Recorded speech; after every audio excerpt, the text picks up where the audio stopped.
করবে অস্বীকার। যেখানেই তাকাবে দেখবে শুধু তার নিয়ামত সম্ভার। তোমরা আল্লাহর কোন কোন নিয়ামত করবে অস্বীকার। আসসালামু আলাইকুম রহমতুল্লাহি ওয়া বারাকাতুহু। প্রিয় ভাই বোনেরা, আমরা আবারও ফিরে আসলাম আমাদের প্রিয় অনুষ্ঠান জীবন জিজ্ঞাসাকে সাথে করে। আশা করছি আপনারা আমাদের সাথে আছেন। আমরা প্রোগ্রামের সর্বশেষ সেগমেন্টে এসে উপস্থিত হয়েছি। এই সেগমেন্টে আমরা আপনাদের দ্রুত কিছু প্রশ্ন নেওয়ার চেষ্টা করব এবং আমাদের আজকের দোয়াটা আপনাদের দেওয়ার চেষ্টা করব। প্রিয় ভাই বোনেরা, আমরা আলোচনা শুনেছি, আমাদের যে ধারাবাহিক আলোচনা চলছিল প্রেসক্রিপশন টু সাকসেস, সেটার আলোচনা আমরা তৃতীয় সেগমেন্টে শুনেছি। এই বিষয়টা আমি একটু রিমাইন্ডার দেব ইনশাআল্লাহ শেষে। তার আগে আমি কয়েকটা কলার নিয়ে নিচ্ছি, দেখি কে আছেন। আসসালামু আলাইকুম। আসসালামু আলাইকুম। ওয়ালাইকুম আসসালাম। আপনার প্রশ্ন বলেন। কেমন আছেন ভাই? আলহামদুলিল্লাহ। আমার একটা প্রশ্ন হলো যে আমার প্রথম প্রশ্ন হলো যে আমার একটা হালাল রুজির জন্য কি দোয়া বলে দিবেন? হালাল রুজি। এবং দ্বিতীয় প্রশ্ন হলো আমার একটা নিয়ত করছি যেন এখানে বিয়ের প্রস্তাব দিচ্ছি, এটা রাজি হওয়ার জন্য একটা দোয়া করবেন। আর তৃতীয় প্রশ্ন হলো এই অনুষ্ঠানটা কবে রিপিট হয় এটা তো আমাকে একটু বলবেন। আচ্ছা, ঠিক আছে। আসসালামু আলাইকুম। জি, তৃতীয় প্রশ্নের উত্তরটা আপনি দিয়ে দেন তাহলে। আমাকে একটু জেনে নিতে, কারণ রিসেন্টলি চেঞ্জ হয়েছে, শুক্রবারে জানি, সম্ভবত কন্ট্রোল রুম আমাকে একটু জানালে আমি। ঠিক আছে, আমি প্রথম দুটি প্রশ্নের উত্তর দিয়ে যাচ্ছি, তৃতীয়টি তৃতীয় পর্যায়ে পাওয়া যাবে। প্রথম প্রশ্ন হলো হালাল রুজির জন্য আমরা কি দোয়া করব। আসলে অনেক দোয়া আছে, কিন্তু সবচেয়ে বড় দোয়া হলো আমার মনের ভাব আল্লাহকে বলা। 2 রাকাত নামাজ আদায় করব, তখন আল্লাহর দরবারে আমি হাত তুলবো এবং আল্লাহর কাছে চাবো, হে আল্লাহ আমার জন্য হালাল রিজিকের ব্যবস্থা করে দাও। এটাই হচ্ছে সবচেয়ে সহজ উপায়, কারণ দোয়া প্রেসক্রাইব দোয়া অনেক সময় আমরা হয়তো মুখস্থ পারবো না বা আরবিতে সঠিকভাবে উচ্চারণ করতে পারি না। এজন্য যে কোনো প্রয়োজনের জন্য সবচেয়ে বড় হলো আল্লাহর কাছে সাহায্য চাইতে হবে। কিভাবে? ইয়া আইয়ুহাল্লাযীনা আমানু ইসতাঈনু বিস-সাবরি ওয়াস-সালাহ। সালাহ আদায় করে আল্লাহর কাছে সাহায্য চাও এবং সবর করো, ধৈর্য ধারণ করো, এবং আল্লাহ যে অবস্থায় রাখে তার উপর তুমি সন্তুষ্ট থাকো। আল্লাহর এই নির্দেশনা অনুযায়ী আমাদের জন্য সবচেয়ে সহজ পথ হলো সালাহ আদায় করবো আর আল্লাহর কাছে হাত তুলে বলবো, হে আল্লাহ আমার জন্য কল্যাণের ব্যবস্থা তুমি করে দাও। তারপরেও দোয়া আছে, আল্লাহ নবী এই দোয়াটি পড়তেন, আল্লাহুম্মা আগনিনি বিহালালিকা আন হারামিক ওয়াকফিনি বিফদলিকা আম্মান সিওয়াক। আল্লাহুম্মা আগনিনি বিহালালিকা আন হারামিক। হে আল্লাহ, হালাল দিয়ে আমাকে হারাম থেকে বাঁচিয়ে দাও, হালাল দিয়ে আমাকে সচ্ছলতা দান করো, এবং তুমি ছাড়া অন্যের কাছে যেন হাত পাততে না হয় সে ব্যবস্থা তুমি করে দাও। খুব চমৎকার দোয়া। আমরা কোনো এক পর্যায়ে জীবন জিজ্ঞাসাতে সেটা দিয়েছিলাম, আবার ইনশাআল্লাহ ভবিষ্যতে আমরা সেটা আবার আপনাদেরকে দেওয়ার চেষ্টা করব। আল্লাহুম্মা আগনিনি বিহালালিকা আন হারামিক ওয়াকফিনি বিফদলিকা আম্মান সিওয়াক। এই দোয়াটি আমরা পড়ার চেষ্টা করব। দ্বিতীয় হলো বিয়ের প্রস্তাব দেওয়া হয়েছে, এখন কোনো দোয়া দিয়ে কিভাবে রাজি করানো যায়। আসলে একই উত্তর এখানেও, সেটা হলো যে আমরা আল্লাহর দরবারে নামাজ আদায় করব। আমি মনে করছি যে যে মেয়েটাকে প্রস্তাব দিয়েছে সেটা হলেই আমার জন্য ভালো, কিন্তু আল্লাহ ভালো জানেন। আমরা আল্লাহর কাছে এই দোয়াটি পড়ব, আল্লাহুম্মা ইন্নী আস্তাখিরুকা বিইলমিকা ওয়া আস্তাকদিরুকা বিকুদরাতিকা ওয়া আসআলুকা মিন ফাদলিকাল আযীম। ইস্তিখারা যে দোয়াটি আছে ওইটা সবসময় পড়তে থাকবো, এবং সেখানে এটা বলা হয়েছে, হে আল্লাহ তুমি জানো আমি জানি না, তোমার শক্তি আছে আমার শক্তি নেই। হে আল্লাহ, আমি যে প্রস্তাবটি দিয়েছি এটা যদি আমার জন্য কল্যাণকর হয়, আমার দিনের জন্য, আমার দুনিয়ার জন্য, আমার ভবিষ্যতের জন্য, তাহলে সেটা আমার জন্য সহজ করে দাও। আর এটা যদি আমার জন্য অকল্যাণকর হয়, হে আল্লাহ সেখান থেকে আমাকে ফিরিয়ে দাও, আমার মনকে ফিরিয়ে দাও, যেখানে কল্যাণ আছে সেদিকে মনটাকে ফিরিয়ে দাও। আরবিতে এই দোয়াটা আমরা শেখার চেষ্টা করবো, ইস্তেখারার দোয়া। যদি আমরা না পারি তাহলে বাংলায় হলে ওইভাবে আল্লাহকে আমরা কথা বলবো, ইনশাআল্লাহ এটা যদি কল্যাণকর হয় তাহলে আল্লাহ ব্যবস্থাই করে দেবেন। আশা করি আপনি উত্তরগুলো পেয়েছেন। জি, আমার মনে হয় আমাদের প্রোডাকশন টিম থেকে যদি আমাদের টাইমটা বলে দেওয়া হয় তাহলে তৃতীয় প্রশ্নের উত্তরটা আমরা দিতে পারবো। আমরা পরবর্তী কলে যাচ্ছি, যখনই জানানো হবে ইনশাআল্লাহ আমি জানিয়ে দেব।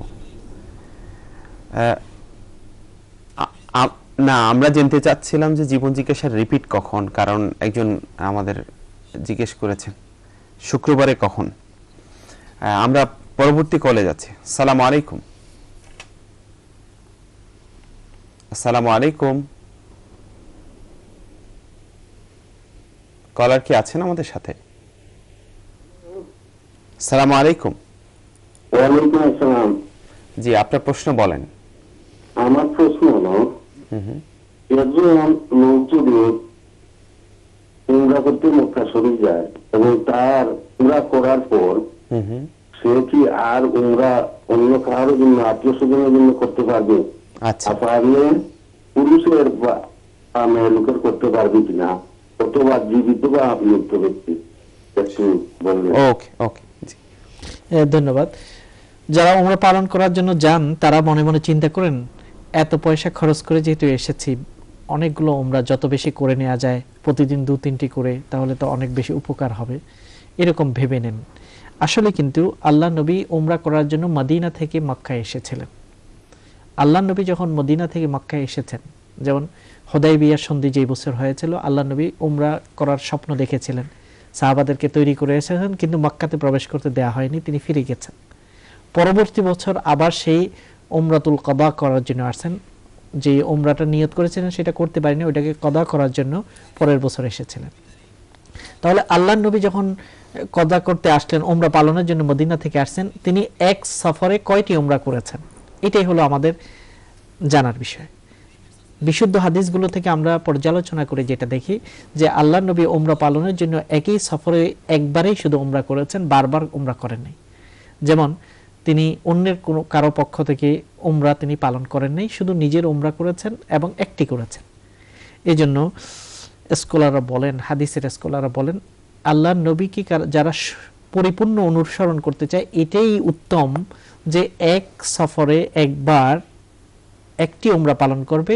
উমরা পালনের পরে তারা যখন মক্কা নগরীতে থাকবে, অবস্থান করবে, বেশি করে উমরা তাওয়াফ পালন করবে এই সময়গুলোতে, অর্থাৎ 7 বার করে চক্কর দেবে। এটাই হচ্ছে সরাসরি হাদিসের অনুসরণ। কিন্তু কেউ যদি চায় যে আমি আরো উমরা করব, তাহলে তিনি হারাম থেকে একটু বাইরে যাবেন, যেমন মসজিদে আয়েশা কিংবা মসজিদ তানঈম, বা যদি জেদ্দা যান বা অন্য কোথাও যায়, আবার ফিরে আসার সময় উমরার নিয়তে প্রবেশ করতে পারবে এবং অন্যদের পক্ষ থেকে উমরা পালন করতে পারে। কার কার পক্ষ থেকে উমরা পালন করা যায়? 2টি শর্ত।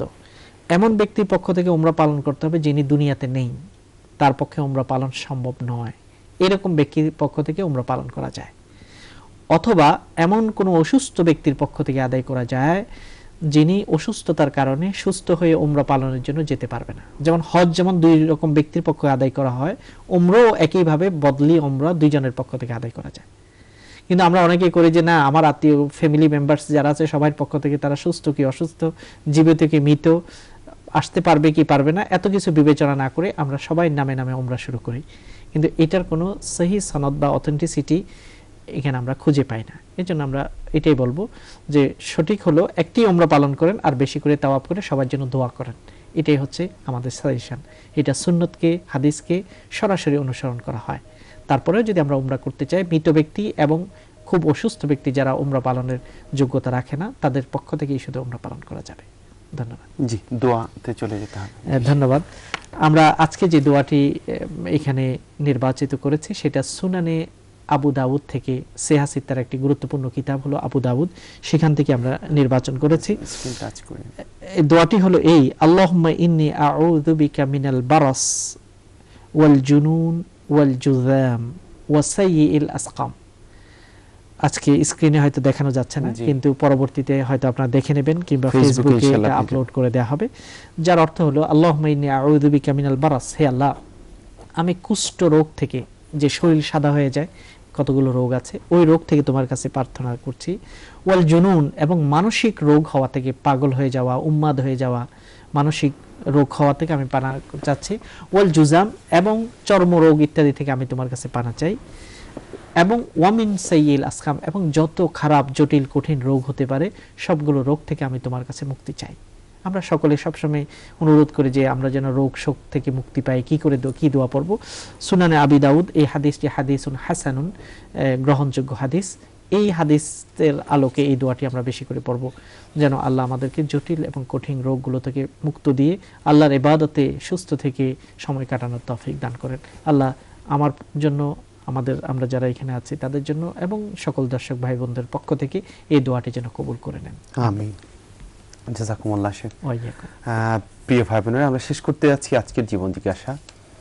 বিশেষ করে প্রেসক্রিপশন টু সাকসেসের যে বিষয়টি সূরা আল মুমিনুনের প্রথম 10 আয়াতের যে বিষয়টি আমরা তাফসীর পেশ করা হচ্ছে বা আলোচনা রাখা হচ্ছে, সেটাকে বেশি বেশি হৃদয়ঙ্গম করার জন্য সবার প্রতি অনুরোধ রইল এবং সবাই একজনের জন্য আরেকজন আমরা দোয়া করতে থাকবো যেন আল্লাহ এই মৌলিক বিষয়গুলো মেনে আমাদের এই সুন্দর জীবন অতিবাহিত করার আমাদের যেন আল্লাহ তৌফিক দেন।